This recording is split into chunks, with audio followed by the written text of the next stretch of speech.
നമസ്കാരം. മലയാളി വാർത്ത ഇൻസൈഡിലേക്ക് സ്വാഗതം. ഉഗ്രകോപത്താൽ വിറയ്ക്കുന്ന ട്രംപ് ഇപ്പോഴിതാ ഏത് നിമിഷം വേണമെങ്കിലും ഇറാനെ ആക്രമിക്കാം എന്നതാണ് സ്ഥിതി. ഇറാനിൽ നടക്കുന്ന പ്രക്ഷോഭത്തിൽ ഇടപെടാൻ ഉറച്ചു തന്നെയാണ് ട്രംപിന്റെ നീക്കം. ഇറാനെതിരെ ശക്തമായ സൈനിക നടപടികൾ സ്വീകരിക്കുമെന്ന് ട്രംപ് വീണ്ടും വ്യക്തമാക്കി. ഇറാൻ പരിധി ലംഘിച്ചു. ഇനി പ്രക്ഷോഭകാരികളെ കൊന്നൊടുക്കാനാണ് ഇറാന്റെ ലക്ഷ്യമെങ്കിൽ അതിശക്തമായ സൈനിക നടപടി അവർ നേരിടേണ്ടി വരും. നിരപരാധികളായ നിരവധി പേർ അവിടെ കൊല്ലപ്പെടുന്നു. പ്രക്ഷോഭകാരികളെ സഹായിക്കാൻ ഇറാൻ ഉപഗ്രഹ നെറ്റ്വർക്ക് സംവിധാനം ഏർപ്പെടുത്താൻ ഇലോൺ മസ്കിനോട് ട്രംപ് ആവശ്യപ്പെട്ടു.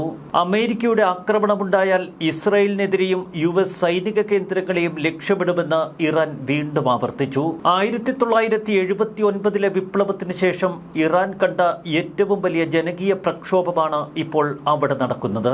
24 മണിക്കൂറിനുള്ളിൽ ഇറാനിൽ US ആക്രമണമുണ്ടാകുമെന്ന സൂചനകൾ ഇന്ന് രാവിലെ പുറത്തു വന്നിരുന്നു. എപ്പോൾ എങ്ങനെയെന്ന് തീരുമാനിച്ചാൽ മാത്രം മതിയെന്നാണ് ട്രംപ് പറഞ്ഞത്. പ്രക്ഷോഭത്തിന്റെ സ്ഥിതി, യഥാർത്ഥ മരണസംഖ്യ തുടങ്ങിയ വിവരങ്ങൾ ശേഖരിക്കാൻ ട്രംപ് സുരക്ഷാ ക്യാബിനറ്റിനെ ചുമതലപ്പെടുത്തി. മിഡിൽ ഈസ്റ്റ് രാജ്യങ്ങൾ അനുനയ ശ്രമവുമായി മുന്നിലുണ്ട്. എന്നാൽ യുദ്ധം മാത്രമേ ഒരു പോംവഴിയായി മുന്നിലുള്ളൂ എന്ന് ട്രംപ് കണക്കുകൂട്ടുന്നു. പ്രക്ഷോഭകരുടെ മരണസംഖ്യ ഇതുവരെ ഇറാൻ പുറത്തുവിട്ടില്ല. 100-ലേറെ സുരക്ഷാ സൈനികർ കൊല്ലപ്പെട്ടുവെന്നാണ് ഇറാൻ പറയുന്നത്. സുരക്ഷാ സേനയെ ആക്രമിച്ചു എന്ന് കുറ്റസമ്മതം നടത്തുന്ന 100-ലധികം യുവാക്കളെ TV-യിൽ കാണിച്ചു. എന്നാൽ സർക്കാർ നിർബന്ധിച്ച് നടത്തിയ കുറ്റസമ്മതങ്ങളാണ് ഇവയെന്ന് മനുഷ്യാവകാശ സംഘടനകളുടെ പ്രതികരണം. അമേരിക്കൻ ആക്രമണം ഭയന്ന ഇറാൻ തങ്ങളുടെ വ്യോമപാത ഇന്ന് രാവിലെ അടച്ചിരുന്നു. പിന്നീട് ഈ ഉപരോധം നീക്കി. ഇറാൻ ഭരണകൂടത്തിനെതിരെ പ്രക്ഷോഭം നടത്തുന്നവരെ തൂക്കിലേറ്റാൻ പദ്ധതിയില്ല എന്ന് വിദേശകാര്യമന്ത്രി അബ്ബാസ് അരാഗ്ജിയുടെ പ്രസ്താവന. പ്രതിഷേധക്കാരെ തൂക്കിലേറ്റിയാൽ US ഇടപെടുമെന്നാണ് പ്രസിഡന്റ് ട്രംപ് പറഞ്ഞത്. ഇറാനിൽ സർക്കാർ വിരുദ്ധ പ്രക്ഷോഭത്തിൽ ഏർപ്പെട്ടതിന് അറസ്റ്റിലായ 26-കാരനെ തൂക്കിലേറ്റാൻ വിധിച്ചുവെന്ന അറിയിപ്പ് പുറത്തുവന്നതിന് പിന്നാലെയാണ് അമേരിക്കയുടെ ശക്തമായ ഇടപെടൽ. ഇറാൻ പരമോന്നത നേതാവ് ആയത്തുള്ള അലി ഖമനേയിക്കെതിരെ നടന്നുവരുന്ന പ്രക്ഷോഭങ്ങളുടെ ഭാഗമായി എന്ന് കാണിച്ചാണ് ഇർഫാൻ സുൽത്താനി എന്ന യുവാവിനെ വധശിക്ഷയ്ക്ക് വിധിച്ചത്. ജനുവരി 8 വൈകുന്നേരം കരാച്ച് ജില്ലയിലെ ഫാർഡീസ് എന്ന സ്ഥലത്ത് സ്വന്തം വീടിനടുത്ത് വെച്ചാണ് ഇർഫാൻ സുൽത്താനി അറസ്റ്റിലായത്. ജനുവരി 11 ഞായറാഴ്ച ഖമേനിയുടെ സുരക്ഷാ ഏജന്റുമാർ അയാളുടെ കുടുംബത്തെ ബന്ധപ്പെട്ടു. ഇർഫാൻ തങ്ങളുടെ കസ്റ്റഡിയിലാണ്, വധശിക്ഷയ്ക്ക് വിധിക്കപ്പെട്ടുവെന്ന് അവർ കുടുംബത്തെ അറിയിച്ചു. തുടർന്ന് ഇർഫാന്റെ കുടുംബം അമേരിക്കയുമായി ബന്ധപ്പെട്ടു.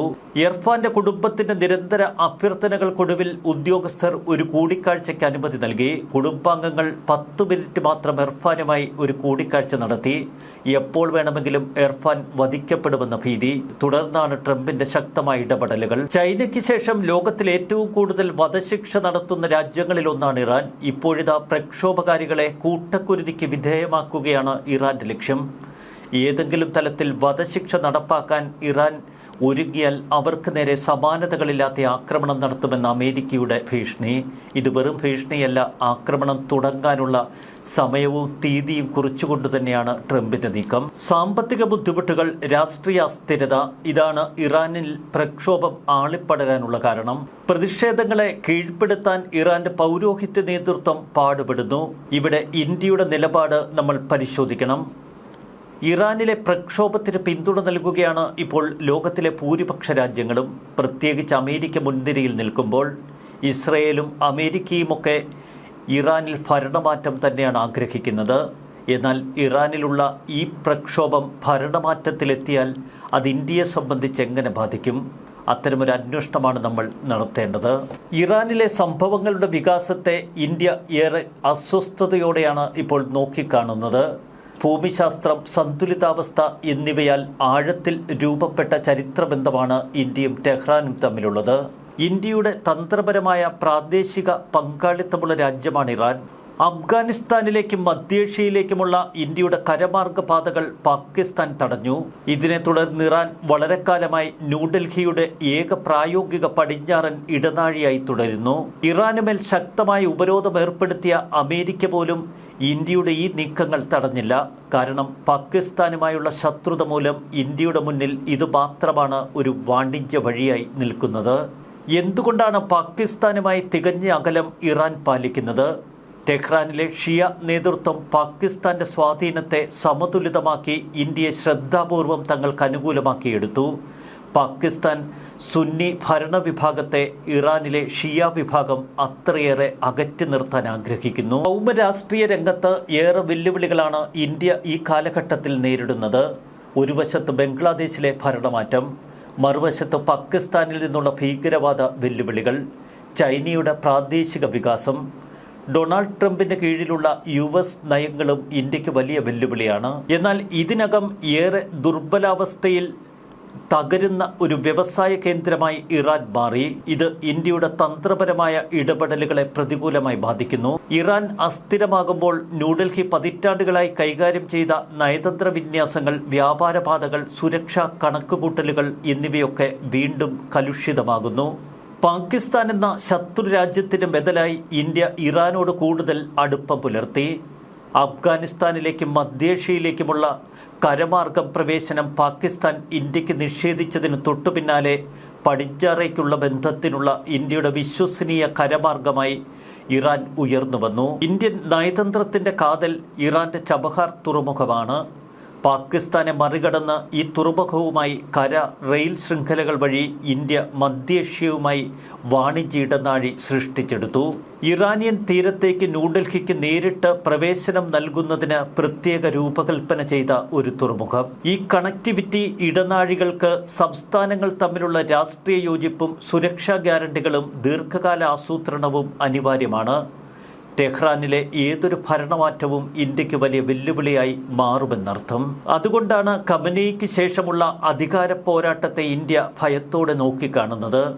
ചബഹാർ ഒരു തന്ത്രപരമായ ആസ്തിയല്ല, മറിച്ച് അസ്ഥിരതയുടെ ബന്ധിയായി തീരാനുള്ള സാധ്യത അവിടെ കൂടുതലാണ്. പാകിസ്ഥാൻ മുസ്ലിം ഭൂരിപക്ഷ രാജ്യമാണെങ്കിലും ഇറാൻ ചരിത്രപരമായി പാകിസ്ഥാനെ ഒരു ശത്രുപക്ഷത്ത് തന്നെ കണക്കുകൂട്ടി.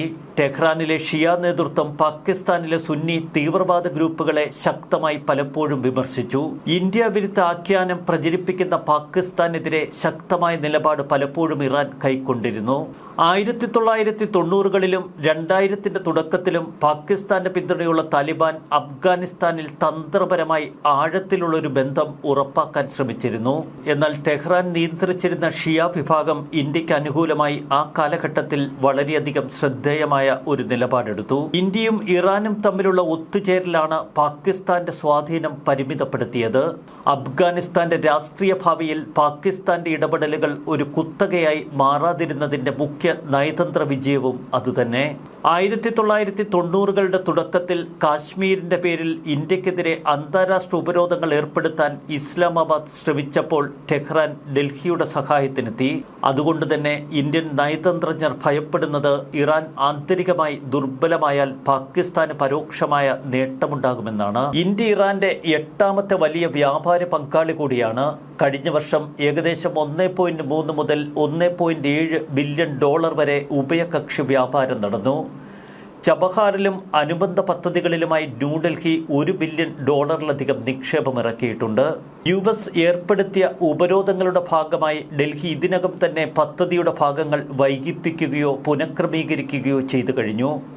എന്നാൽ ഏതൊരു ഭരണമാറ്റവും ഈ നിക്ഷേപങ്ങളെ ബാധിക്കും. നികുതിദായകരുടെ പണത്തെ നേരിട്ട് ബാധിക്കും, പ്രത്യേകിച്ച് ഇന്ത്യയെ സംബന്ധിച്ച്. ഒരു വശത്ത് പാകിസ്ഥാനെതിരെ ശക്തമായ നിലപാടെടുക്കുന്ന ഇറാൻ, മറുവശത്ത് ഇന്ത്യക്ക് അനുകൂലമായി പെരുമാറുന്നു. എന്നാൽ ചൈനയോട് അവർക്ക് പ്രത്യേക മമതയുണ്ട്.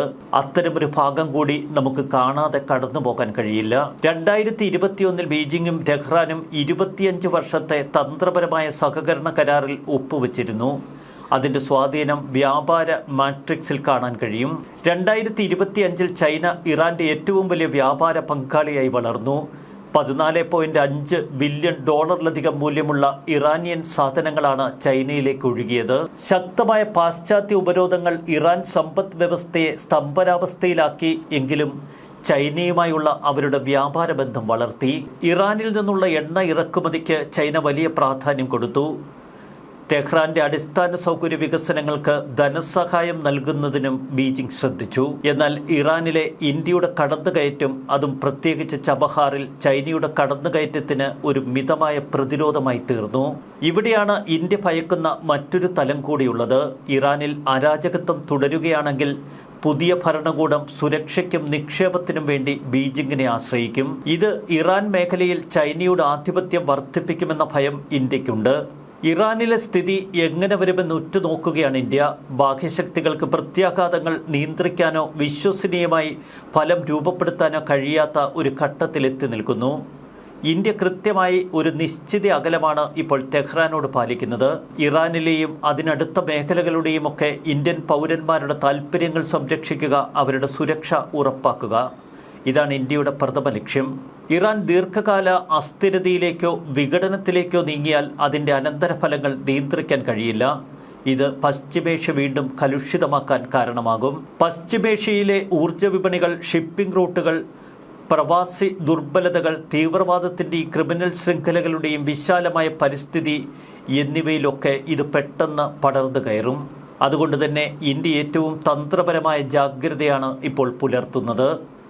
ഇറാന് നേർക്ക് അമേരിക്ക അതിശക്തമായ ഭീഷണികളും വെല്ലുവിളികളും ഉയർത്തുമ്പോഴും ഇന്ത്യ നിശബ്ദമായി നിൽക്കുന്നതിൻ്റെ അടിസ്ഥാന കാരണം ഇതുതന്നെ. ഇന്ത്യയുടെ അടുത്ത സുഹൃത്തുക്കളിൽ ഒരാളാണ് ഇസ്രയേൽ. ഇസ്രയേലും അമേരിക്കയും ഒക്കെ ഇറാനിൽ ഖമനേയി ഭരണത്തിന് അന്ത്യം കുറിക്കുന്ന ഒരു യുദ്ധത്തിനുള്ള തയ്യാറെടുപ്പിലാണ്. അവിടെ സൂക്ഷ്മതയോടെ ഇന്ത്യ തങ്ങളുടെ നിലപാട് തറയിൽ ഉയർന്നു നിൽക്കുന്നു. ന്യൂസ് ഡെസ്ക് മലയാളി വാർത്ത ഇൻസൈറ്റ്.